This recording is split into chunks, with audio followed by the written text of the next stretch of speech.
Hey everybody, this is Rydo and we're back to another recording of Hearthstone. Today is Friday, May 3rd. We're on the Asian account. It's been a long day and there's still a lot of chance that this is going to be even longer. I guess Wednesday didn't go as well as it probably should have. Well, Wednesday was terrible as far as streaming because that entire stream is gone forever due to the internet trouble, but yeah, just getting daily quests done. I really shouldn't have 3 daily quests on a Friday. So we need to get 3 victories on Mage and Shaman, 3 victories with Druid and Hunter. Let's play Mage and that'll get these 2 daily quests done at least. And might as well just play ranked. We have still a decent amount of news to cover, but you know, if this was a 30 to 45 minute stream and I ran out of news, I might just wrap it up there because there is already some stuff I'm going to have to do off screen, and if I'm going to have to do things off screen, it'll save my voice and save my energy if I don't have to talk while doing that. I think we already talked about this story, but Adweek has YouTube's chief business officer reveals a new original content strategy and talks brand safety. This is interesting. I have no idea who this guy is because his name is Robert. What? I can't read it. Robert Kinsey. It's like KYNCL. Kinsel.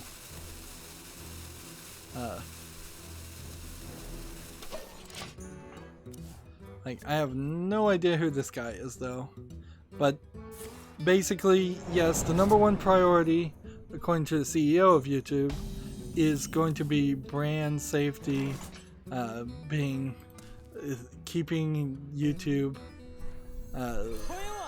a good place to sell ads and getting rid of dangerous content or content that's not ad friendly.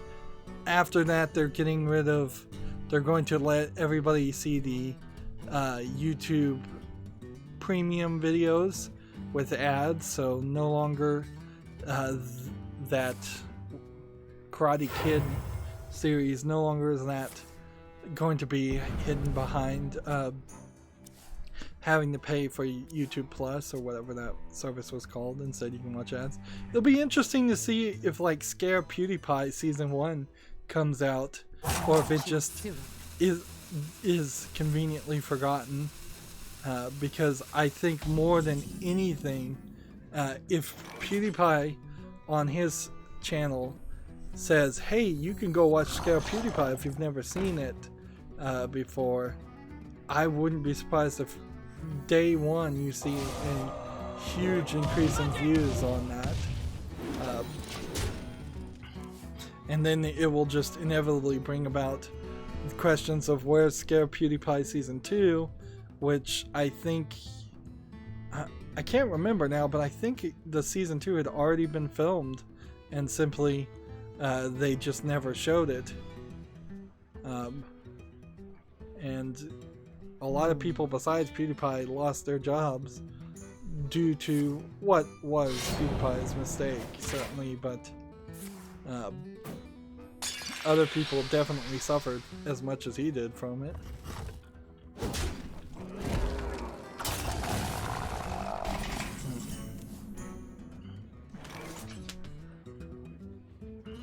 Let's do this.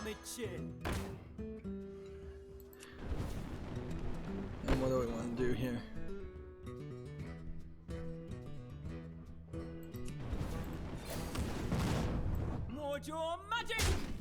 Do this. Moving on, we have a game on Steam called Animal Friends Adventure. This is a platformer style game. It doesn't look visually polished enough. I'm constantly saying I want to see a Super Mario Brothers clone. This is obviously a Super Mario Brothers clone. It's just not visually polished enough to make me trust in it. So I don't know, maybe I'll be a little generous and put this one on the follow list, but I'm fairly certain that this is not something that I'd want to actually play. $4.79 discounted, rated E for everyone. See the UI here, the coins, the collectibles all taking up the screen. This really is just a bunch of asset flips. Yeah, I really can't put this on the follow list. It's just too obvious.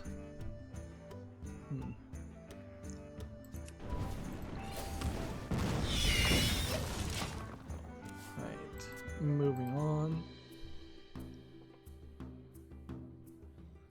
Gamatsu has an article, Kotodama, The 7 Mysteries of Fujisawa Characters trailer. I assume this is a visual novel, talking about the different characters. Let's see. Yes, it is tagged visual novel. And I'm getting a little cheesecake there. This game is due out for the PS4, Switch, and PC May 31st in Europe and June 4th in North America. And I'll hit play on this trailer and see if there's anything of real interest to say here. No, it's just quickly showing each of the characters. There's a match 3 minigame of some sort in this, kind of like Honey Pop. Yeah, it seems like it works exactly like Honey Pop, actually. In that the girls end up in lesser clothing once you've succeeded.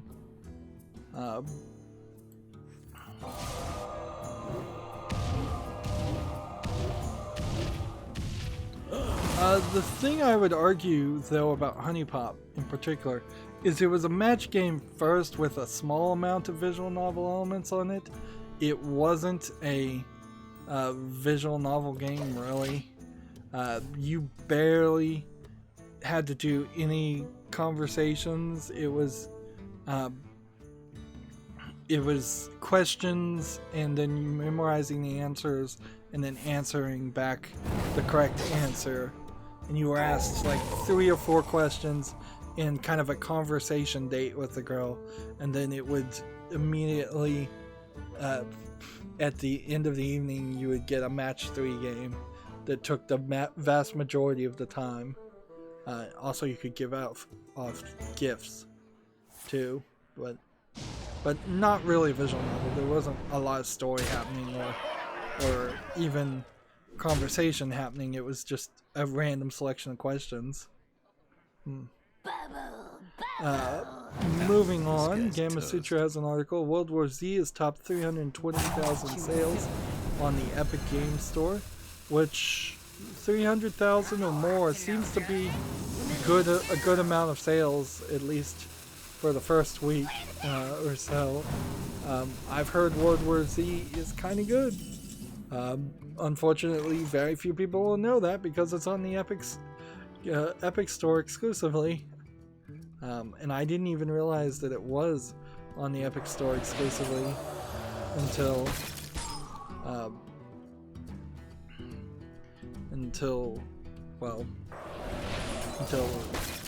a day or two ago.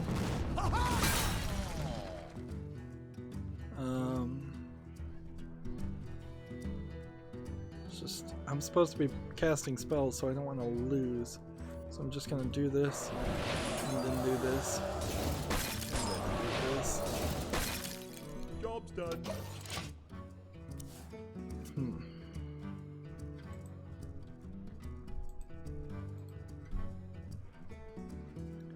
Let's see.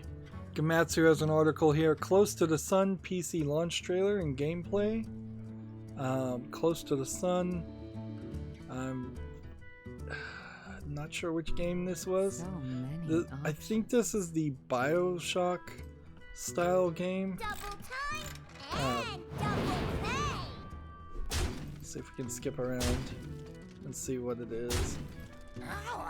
Yeah, it's, I think, kind of like the Titanic in space with a BioShock feel to it. and some ghosts. There were ghosts in Bioshock 1.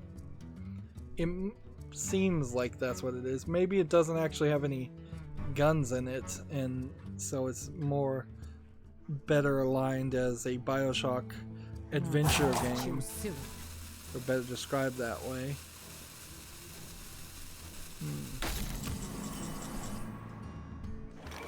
There's another video here for launch gameplay, so maybe the launch gameplay will show how the game actually plays. It definitely feels Bioshocky, but yeah, I'm not seeing any weapons or any hands or anything. So it might just be an adventure game. I don't know what Gematsu's deal with fuzzy images is right now. Their image server, I bet, is broken.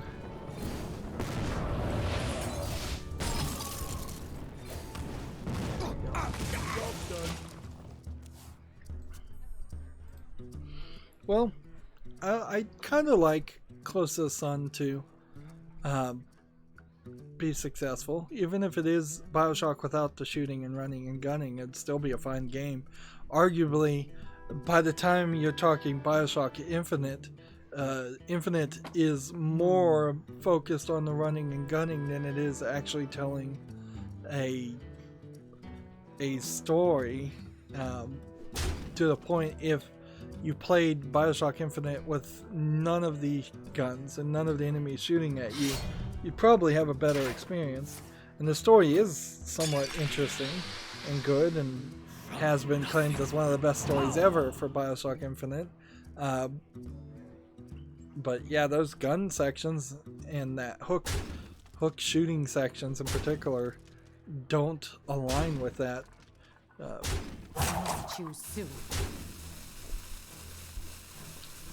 But in all fairness, the entirety of Bioshock Infinite could have done a lot better if it just had more time and was more polished.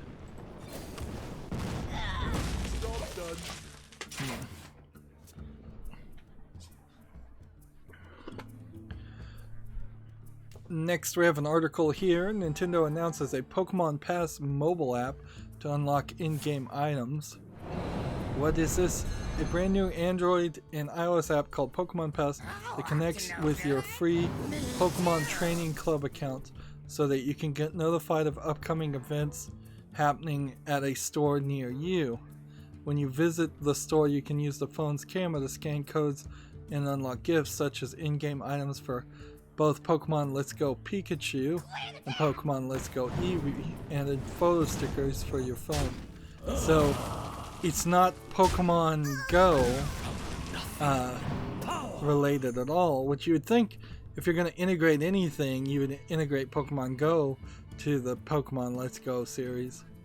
The mobile app is free to download and use both for Android and iPhone. In order to use the app, you need to enable location services and grant permissions. So basically, it's going to know where you are at all time and sell that data. Let's see. So it's not really an app you probably should install. It's basically spyware for exchange for in-game options. This is the kind of sleaziness I would have hoped Nintendo wouldn't go down. Like, you would hope that wouldn't happen, particularly when you're talking about Pokemon games that very possibly are focused towards little kids that don't know better. And let's face it, even adults don't know. You probably shouldn't install apps that are tracking you 24/7 to sell you your profile to ad services.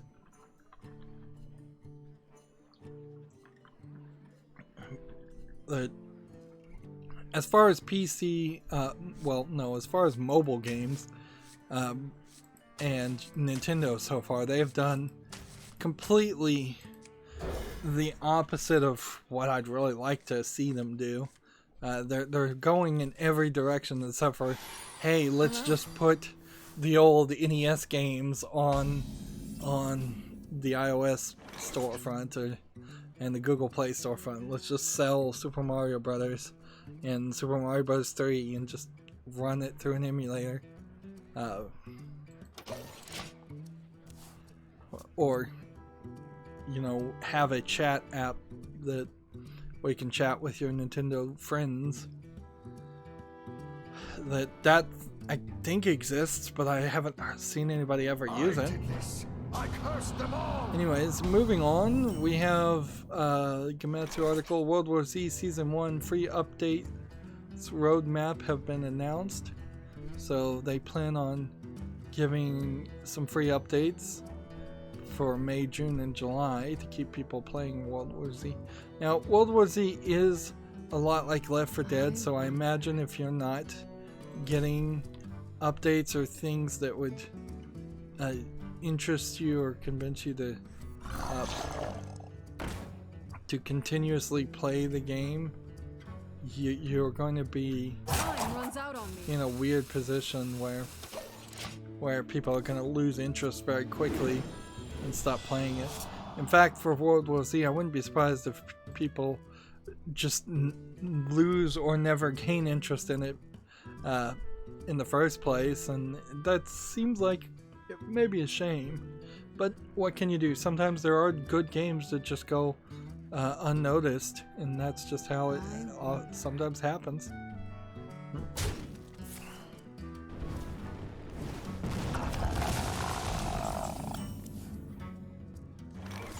Let's see. Death Rattle, draw a card, or spell damage. Gematsu has an article here. Bloodstained Ritual of the Night launches June 18th on the PS4, Xbox One, and PC, and June 25th on the Switch. So I believe this is yet another pushback for Bloodstained Ritual of the Night, which should have been out, I think, months ago, quite frankly. I'm still hoping that this is a good game. They've changed the art style apparently quite a bit, and this is more a brightly colored art style, certainly, and I'm hoping that this is more of a more fuzzy images from Gematsu. They need to fix their server. I'm hoping that this is a actual Castlevania game. Here, let's come over and play it for a little bit.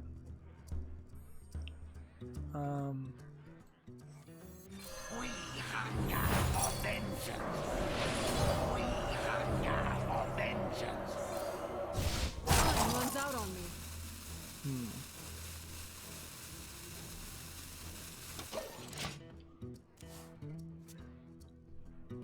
Let's come back here and play this some more. Yeah, so this does definitely, if all this text would get off the screen. What in the world is all this? They're just covering up all the screen.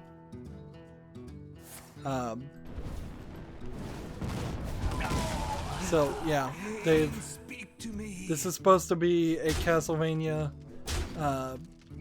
replacement clone on PC, since there really aren't any good Castlevania games on PC except for maybe Lord of Shadows 1, and that's not the style. It's not really a Metroidvania style game. So we're putting a lot of hope here in this game, and I definitely hope it's good. It looks good. It's very exciting looking. There are some Metroidvania games. I'm gonna play Axiom Verge pretty quickly in the next few weeks. So I'm hoping to have a very good experience with that. Let's see.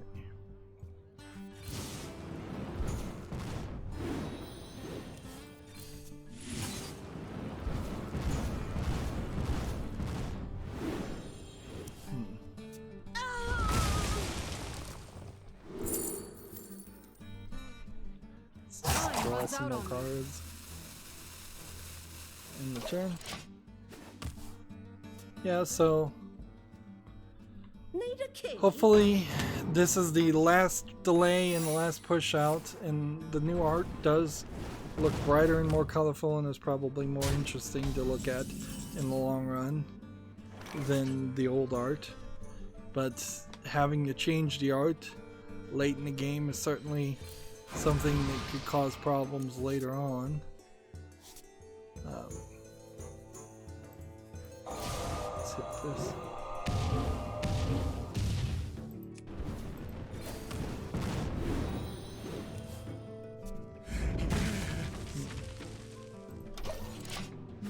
Moving on, TechRaptor has an article. UKIE research shows a record number of UK over 55s play video games. So British people aged between 55 and 64 and 65 and older play video games. It's not really surprising, particularly on what you define as a video game in particular, because if you're being like very precious about what you define as a video game, sure, a lot of older people may not play games on PC or consoles, but if you broaden it out to a much more realistic definition of playing a game at all on a digital media, I think you kind of quickly find a lot of people do play video games, whether it's on their cell phones or through web pages or whatever. In fact, I just heard a story of someone that I would have never expected to play games was very actually fervent in playing free-to-play mobile games on their phone, and I'm like, oh, I didn't really think that you would do that, but okay. And yes, this person was pretty old, so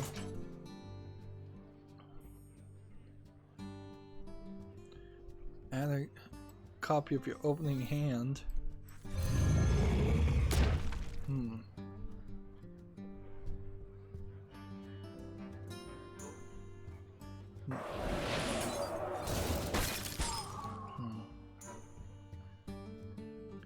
Am I gonna lose next turn? Let's just play these cards anyways to get rid of them. TechRaptor has the same article. Igavania Bloodstained Ritual of the Night release date announced. Iga, I think, is the name of the person in charge of it. Bloodstained was kickstarted in 2015, so you're talking 4 years of development. And apparently it does have a Steam page that we could wishlist now, and I don't really see a reason why I wouldn't want to just wishlist this game. It doesn't really even need to be on the fall list. I could pretty easily put it on the wish list. I think it's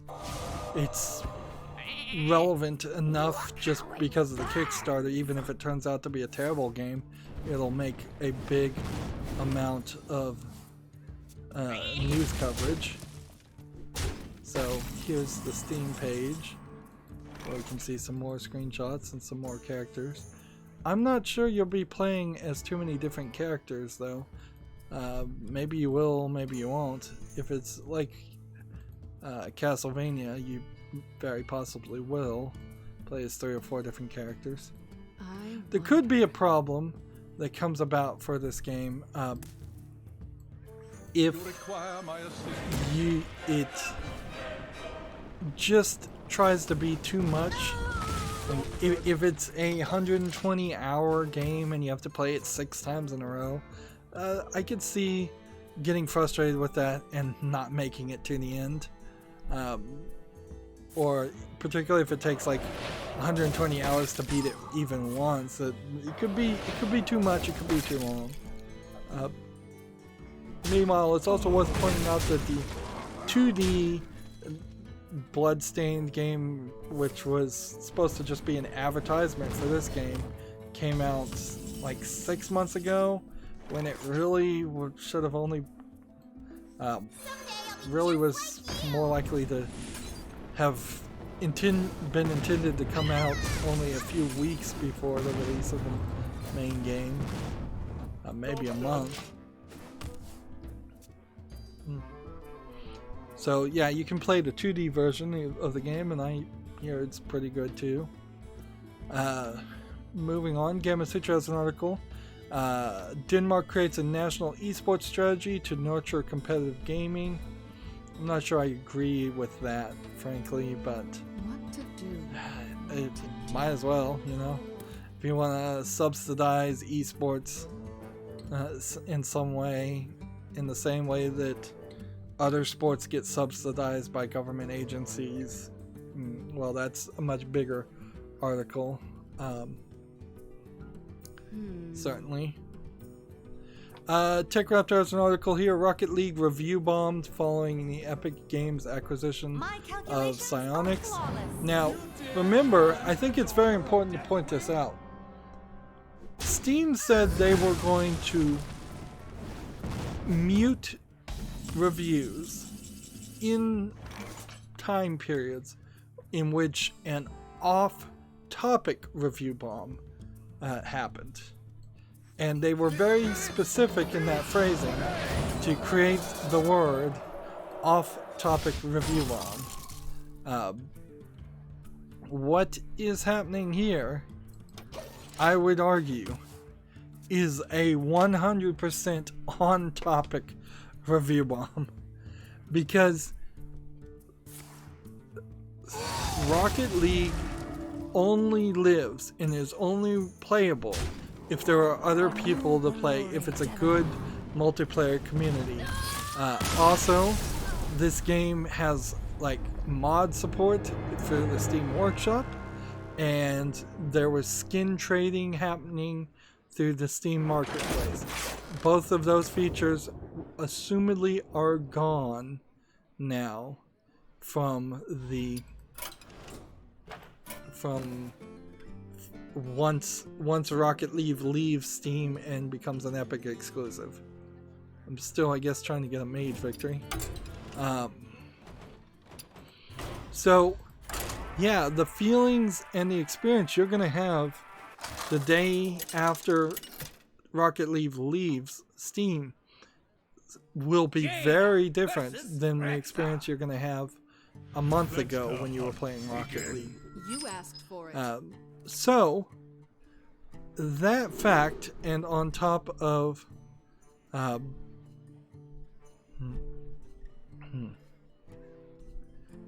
that on top of the fact that it really isn't in Valve's interest too much to mute these review bombs, I personally suspect that they won't mute this review bomb that's happening.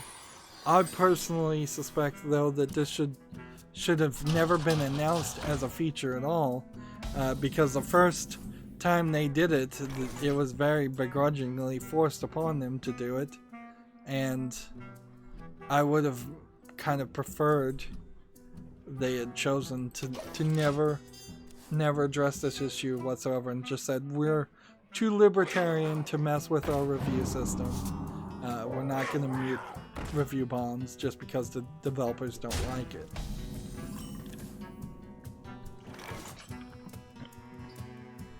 Now, I think Steam, unfortunately, is contractually obliged to continue to sell Rocket League, or maybe they take the perspective that now is their last little opportunity to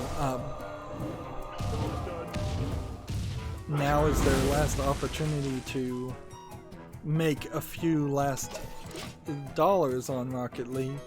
Otherwise, if I was Gabe Newell, if I was in charge of Valve, I would say, "Oh, you're leaving you're leaving us? Well, here's the door," and just remove their game from sale immediately before they decided to. If there's any clause in their contract, which there should be, to pull that off, that would be my first impulse. Maybe that's the wrong impulse. Maybe it's the right impulse. It's kind of hard to tell. Hunt you down.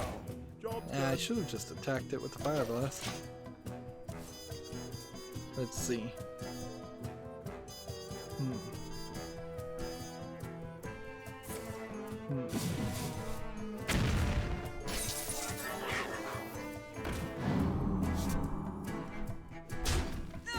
Any new content, I feel like, will definitely be a Epic Store exclusive. So, even if they say they're going to continue to support Rocket League for people who own it on Steam, they have a very valid reason to be upset. Another argument that certainly could be made is that Psyonix really doesn't have anything else to offer. You kind of can't make a Rocket League 2, and so they're gonna, if now that they're owned by Epic, they're going to have to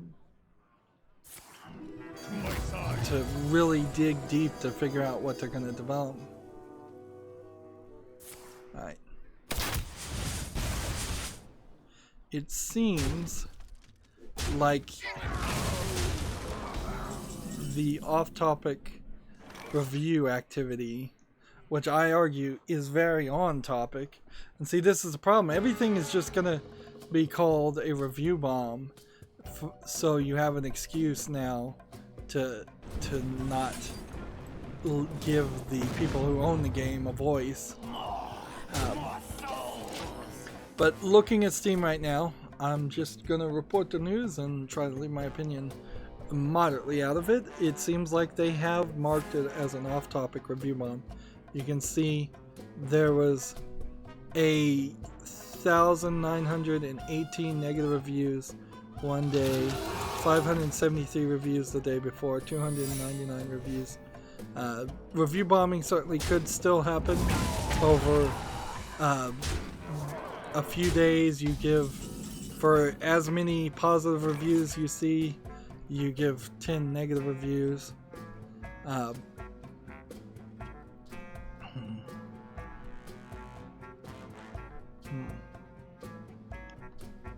So, yeah. And here there's several clones of Rocket League. This is also not good for consoles, too. Rocket League was on the Switch. Is on the Switch. Rocket League is on other consoles. I bet they get less support, too, now. I think Steam made a mistake there, muting that, but like I said, I think they made a mistake when they said they were going to mute anybody.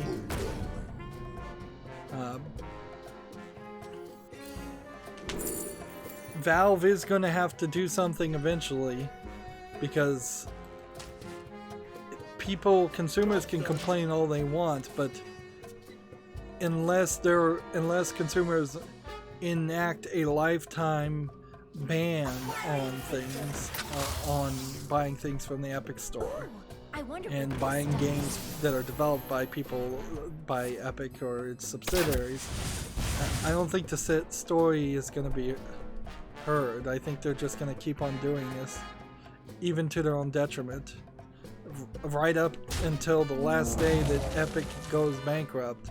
I suspect Epic would spend money buying exclusives, and just, like, it feels very personal and not logical or financial at this point. Maybe that's not true, maybe that's just my feelings on it, but it feels like Team Sweeney in particular has something out against Valve and is trying to destroy Valve.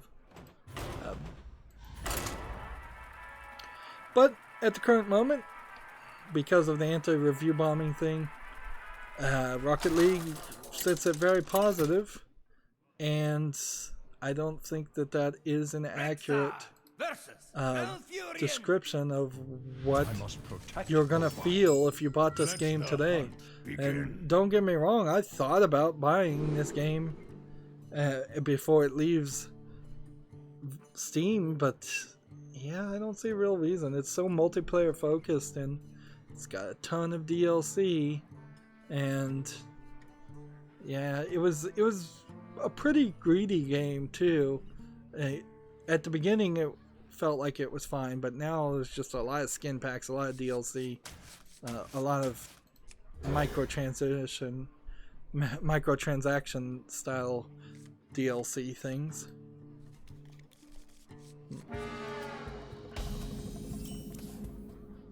Alright. We may only play a couple more games today. Next we have a game on Steam called Triton Survival. It looks like it's a World of Warcraft clone style game. What shall we hunt? It doesn't pass the visual test.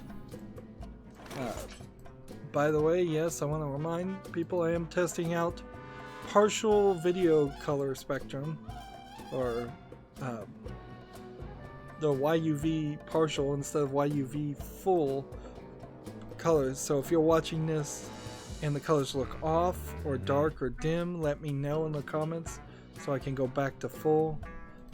If they look better, let me know. And previous streams have looked bad, or previous recordings have looked bad, let me know compared to what this looks better to. I'm looking for as much instant feedback on that as possible. As for this game, Triton Survival, yeah, this looks like a terrible early access game. Doesn't even seem like it's actually on sale right now. But yeah, I don't think that needs to be on the follow list.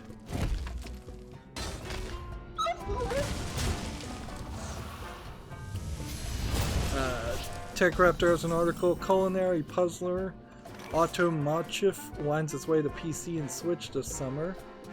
This seems like it's a Satisfactory clone Automa Chef. Yeah, it seems like we've seen a lot of games like this before, and while the food angle does sound slightly funny, it doesn't seem like it's much different. It's coming from Team 17, but yeah, that's really just a hype article. We'll really just need to wait until the game actually is out and available.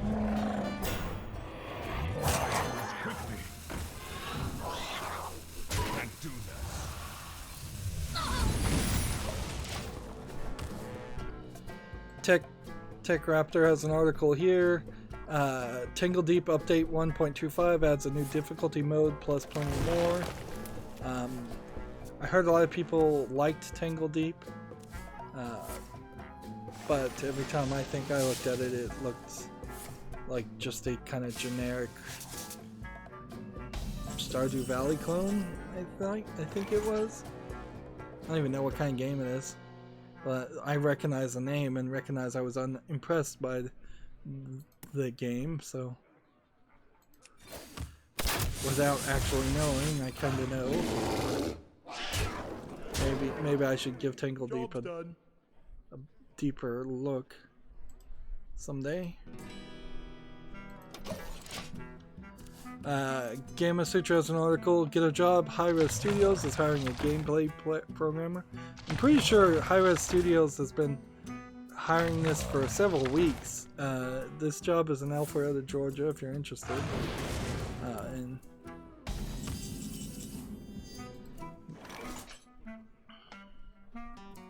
deal 3 damage, overkill, summon Devil Sore.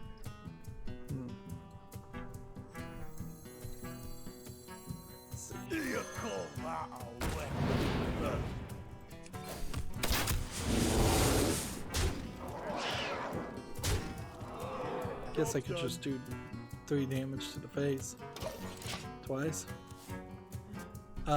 We already talked about this article. We don't need to talk about it again. I've talked about it 2 or 3 times, frankly. TechRaptor has an article. Star Wars Battlefront 2 returns to kick off the old Star Wars, kick off Star Wars Day celebrations. I'm fairly certain Battlefront was already on Steam, or I already owned it, but maybe I don't have it. Maybe I've played Battlefront 2. Let's see. Yeah, so I'm gonna have to do some research to see if I actually own Battlefront or Battlefront 2. The truth of the matter though is either one of those games is so old, it's ridiculous. It's not worth particularly owning or playing. If you can get it cheap, fine, but you're kind of just giving money to Disney.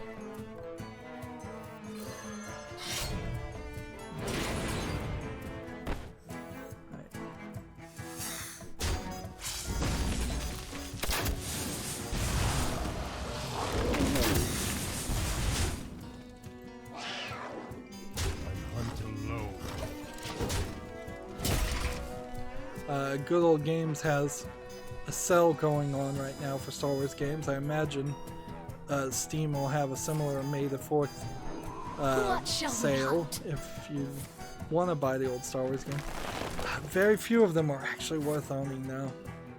You're going to see that theme occur quite a bit as the Star Wars episodes start airing, which I think they're going to start a little late, not on May the 4th, but you're going to see that I spotlighted a lot of old Star Wars games, a variety of different series from in different genres, and most of them are not worth it.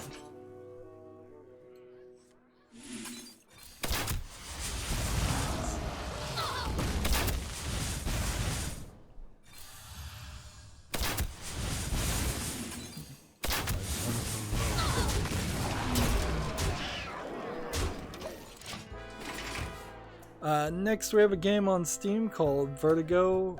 This is you're parasailing through what is an asset flip city. It's not a bad New York, or I assume, but you're just kind of parasailing through New York. Does this require VR? Yes, it does. It's $4.24. I imagine it's not very smooth of a game, but yeah, if you have VR and you want a cheap parasailing game, this might be something that interests you, but I don't think it's good enough quality to put on the call list for me.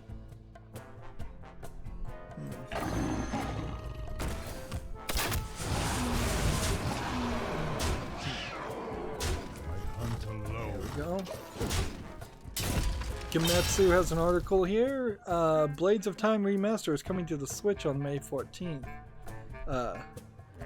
Gaijin, or yeah, I think that's Gaijin Entertainment has announced a remastered version of Blades of Time for the Switch due via the Nintendo eShop. Blades of Time first launched on the PlayStation 3 and Xbox 360 March 2012. So you're talking a 7-year-old game. It was released on PC and Mac in 2012 later. I believe I own Blades of Time, and it's mostly a cheesecake game selling on this image, if I'm recalling correctly. There's another game called X Blades, and I think it's probably a clone of that game too. Hack and slash, all the graphics are just terrible. Let's see.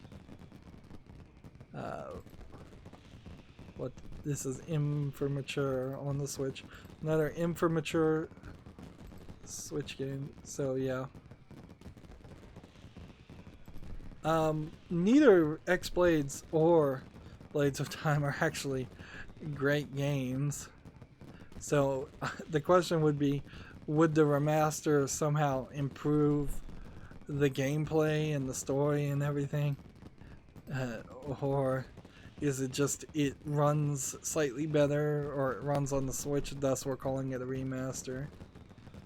It kind of looks like a Bayonetta before Bayonetta, but yeah.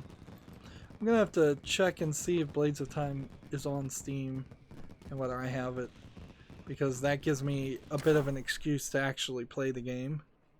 Alright, I have one victory. Can we get two more before I'm done with all the news? Next, Tech Raptor has an article. Neptunia of the Neptunia series of games shooter is going to blast on the Steam later this month. You can see it's an 8-bit side-scroller shooter game. Neptunia seems to love to go in different directions.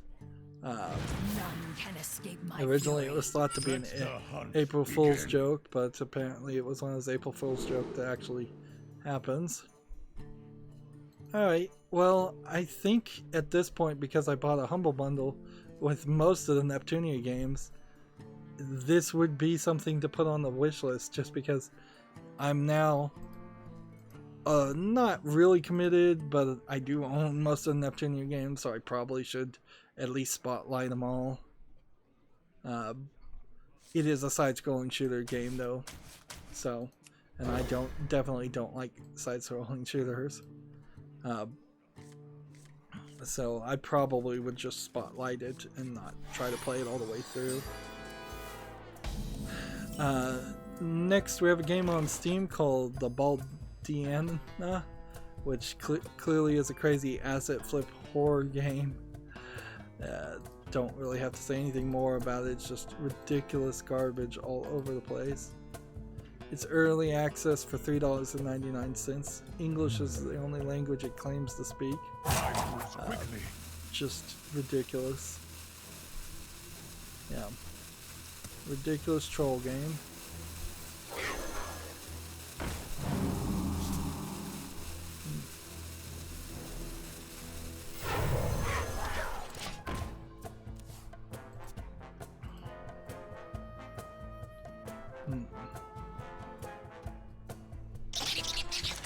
I think we already talked about this, but Gematsu has an article here. To All of Mankind opening movie, daily flow, and DLC character Tsukaya Shuka. So To All of Mankind is kind of a life strategy game. A bunch of anime girls are in the post-apocalypse in Tokyo, and they're just living their lives and trying to survive. Let's see if I can see a in-game explanation. There's a lot of conversation clearly that's going to happen, and I'm not sure that this actually is a game that has even been guaranteed to come to the West yet, but yeah. But it is slightly interesting from what I've seen, the idea of a survival simulator while also a relationship simulator. Just looks like there's a lot of conversation and trading and such, and they're showing off the different characters, and yeah, I think that's pretty much all they've got to show off so far about it. I'm interested in this game until I see some real gameplay, and then I imagine it will be moderately uninteresting. I wouldn't be surprised if it turned out to be too much like a dungeon run game, or dungeon crawler or something, or just a basic visual novel game with a lack of, well, I don't know how it could be boring when you're setting yourself in a post-apocalypse. There's a lot of questions that you'd want answered in that story, at the very least. And a game like that certainly could go through the entirety of the game and not answer any questions, and that would be annoying. Let's see. Let's just do that.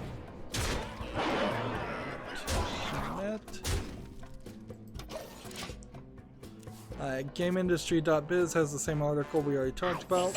World War Z sold 320,000 copies on the Epic Games Store. Saber Interactive's hit game skipped Steam, but PC still accounted for 25% of its week 1 sales. So if you break down the numbers, it could have been 50% of its sales. So divide 320,000 by 25%, you're going to have 60,000. So if it had been on Steam, they very possibly, if you start from the assumption that it might have been twice as many sales on PC if it was on Steam, which is probably not a big assumption to make. They could have been close to 400,000 sales in week 1. That being said, it also might be a case, and I'm still speculating about this, that the only reason it even has 320,000 sales is because the way they're accounting things is they're saying that the Epic Store, because it's an Epic Store exclusive, bought 60,000 copies of the game on day 1, and now it is up to Epic to sell those 60,000 copies to actual consumers. Smart moves. I concede. That seems like that might be the possibility too. We've seen other games have slightly suspiciously high sales in the first few days on the Epic Store.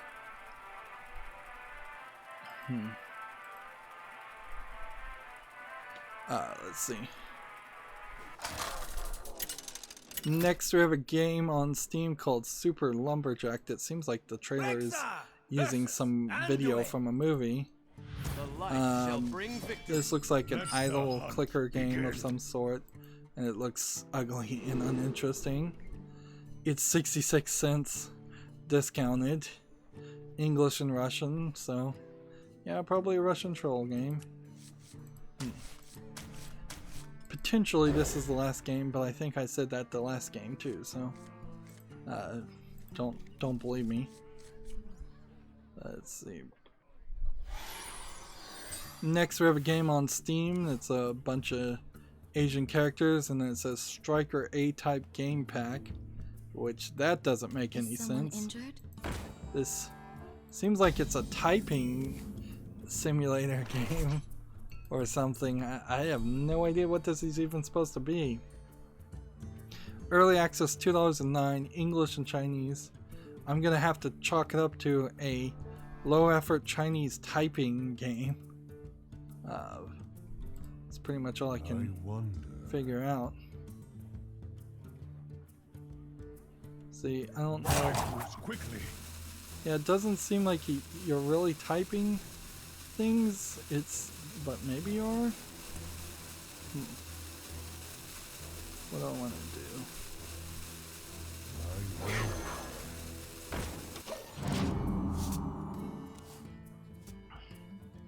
Yeah, it must be a typing game. Whatever it is, it's a low effort Chinese game. So, should just move on. Next we have a game on Steam called Cat Ching. I think it probably would be better pronounced Cat-Ching instead of Catching. This looks like this is probably a low effort Chinese game, and that makes it questionable on the name, certainly. A game of chase in a restaurant. It's already mixed reviewed. It's free to play, multiplayer only. Let's see. Maybe make some lower graphic settings. Game seems really fun with a lack of settings. It currently has graphic qualities. Doesn't work at all.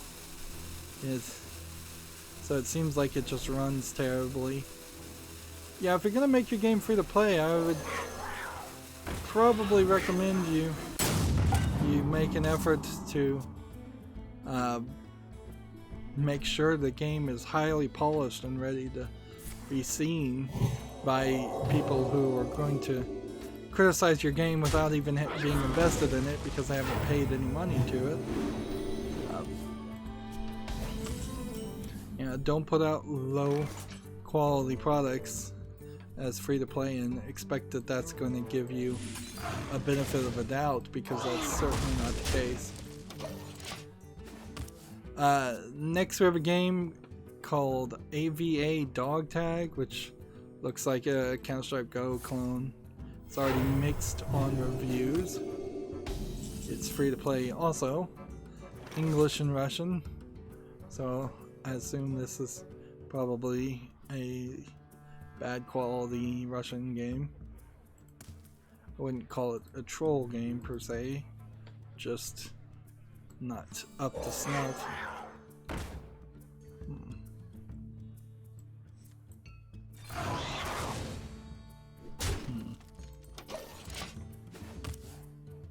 Let's see. Next we have a game on Steam called Starters Orders 7 Horse Racing, which is a horse racing simulator game. You don't get a lot of these on Steam. This doesn't look particularly interesting to me, so for that reason it's not going to be on the follow list. It might be as good as any other horse racing simulator game out there. $31.49 discounted is an extremely high price. And I don't know how interesting it is to watch horse racing or virtually bet on horse racing compared to actually betting on horse racing, because that would be my suspicion as to why most people are interested in horse racing, is the thrill of actually gambling, and once you take that away, I'm not sure how many people really want to play a game like that.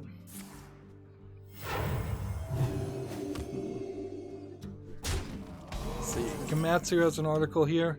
Shin Hayaragami 1 and 2 pack first screenshots for the Switch. It says the collection includes the horror adventure games from Shin Hayaragami, which first launched on the PS3 and Vita in August 2014, and Shin Hayaragami 2, which launched on the PS4, PS3, and Vita in July 2016.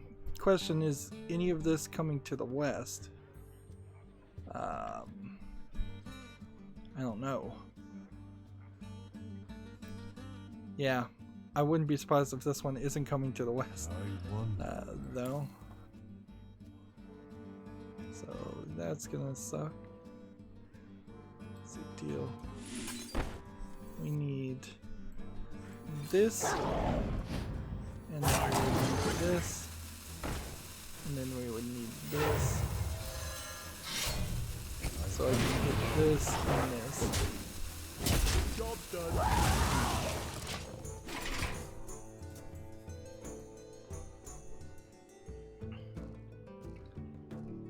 Gamatsu has an article here. Wonder Boy Returns Remix is coming to the Switch May 23rd. A new charge shot feature will be added for the Switch release. I'm not sure if Wonder Boy is a good game, so I don't think it actually is.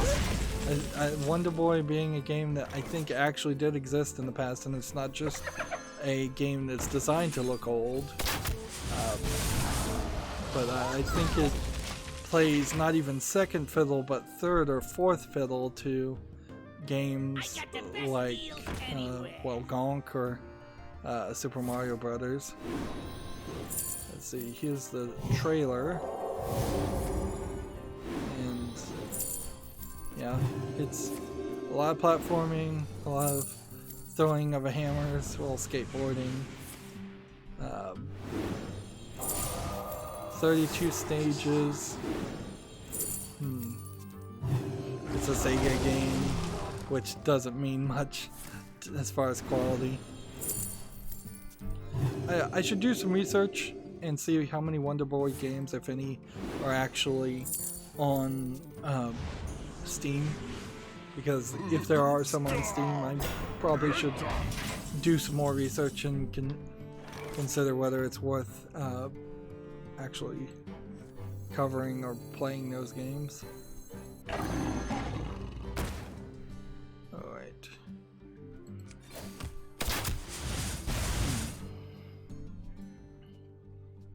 Let's go get this one and help him do damage to me. GameIndustry.biz has an article. Activision Blizzard looks to esports, mobile, and free-to-play during a company transition. Call of Duty city-based league sells the first 5 franchise teams. Company staffs up for numerous mobile initiatives. Yeah, that's my understanding of what Blizzard was planning on doing, was Diablo Immortal and mobile games like that.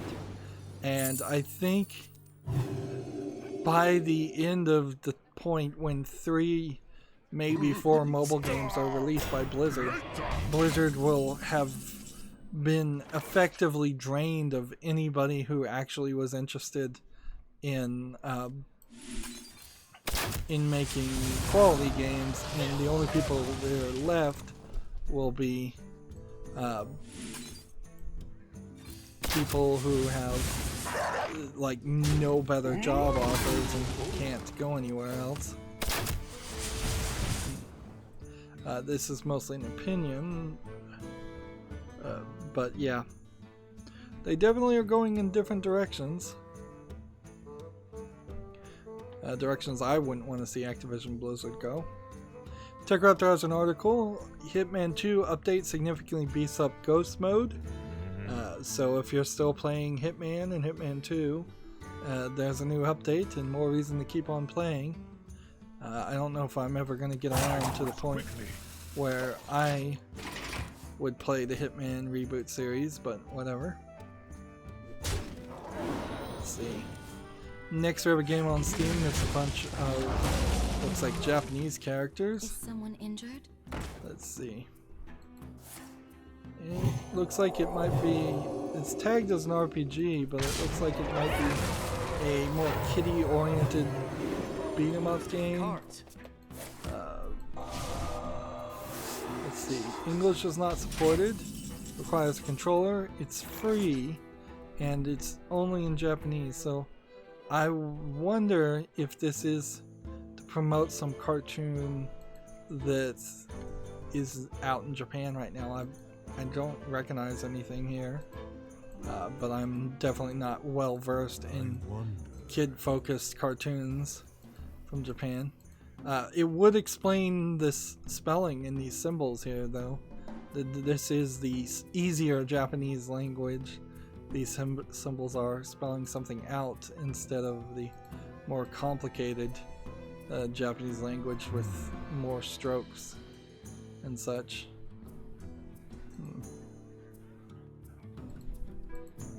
It doesn't look like it's really much of a game, though. It looks like you're going to follow a path and beat up on a bunch of enemies. Let's get back here and play some more. I'm out of cards.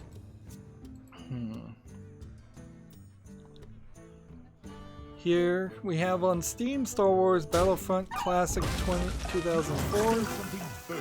If this runs well, that would be great, because I'm pretty sure Battlefront 2, which was the one I covered, actually did not run very well at all. And it looked very much like this in the first level that I was testing things out. And you could see a seam in the sky at all times because of it just rendering badly. This is rated very positively right now, and I have to assume that a lot of this is nostalgia. I don't really think that people, if they were objectively looking at this game and not thinking about it as something that they've played before or as a Star Wars game, I don't think people would like Battlefront 1. Although maybe Battlefront 1 is way better than Battlefront 2. That could be the case too. Well played. This is $8.49 discounted, and I can just buy the bundle, I imagine, and get a little bit more of a discount. So yeah, that's something I'll think about doing. Although it wouldn't, Well played. I wouldn't be surprised if I choose not to do that either. Just play all the cards. Just to save a little bit of money. Because the next time I need to even play a Star Wars game will be next year on May the 4th. Next we have a game on Steam called Primal Forge, which looks like a low-effort MS Paint RPG Maker-esque game, although it's not actually RPG, it's even worse. Early access for $2.99 discounted, 13 achievements. Yep, nothing there of interest.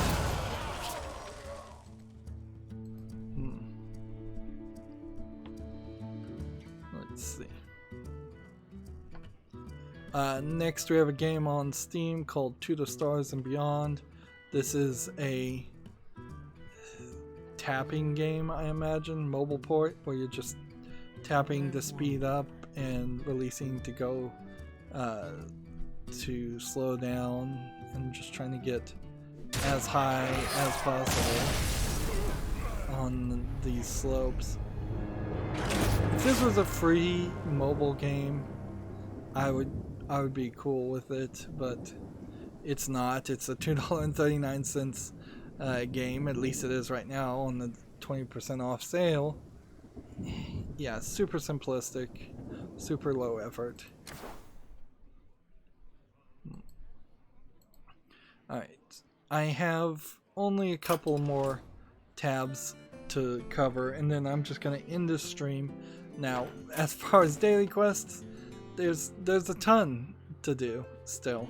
Today's been a real bad day as far as daily quests, because we've got victories galore on the Americas account and the Asian account, and we had a ton of news, and it just went on forever. So next game we have on Steam is called Beautify Day. Seems like it's just a low effort Chinese game. English is not supported. That explains the non-English name. 99 cents, Chinese only. So no interest in that.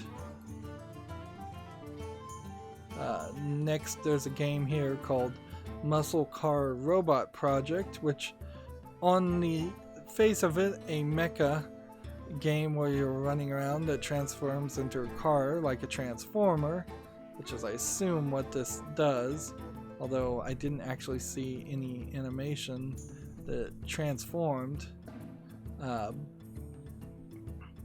All of that sounds interesting, but what this really is just a asset flip game, just another low effort game. It's discounted to $2.99, and so of course it can't make it to the follow list.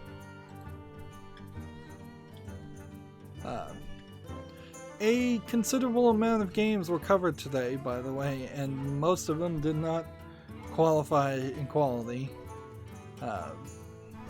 We covered more games today than average, and we're ending up with just about the same amount of games that would normally be added to the follow list. If anything, there may be fewer.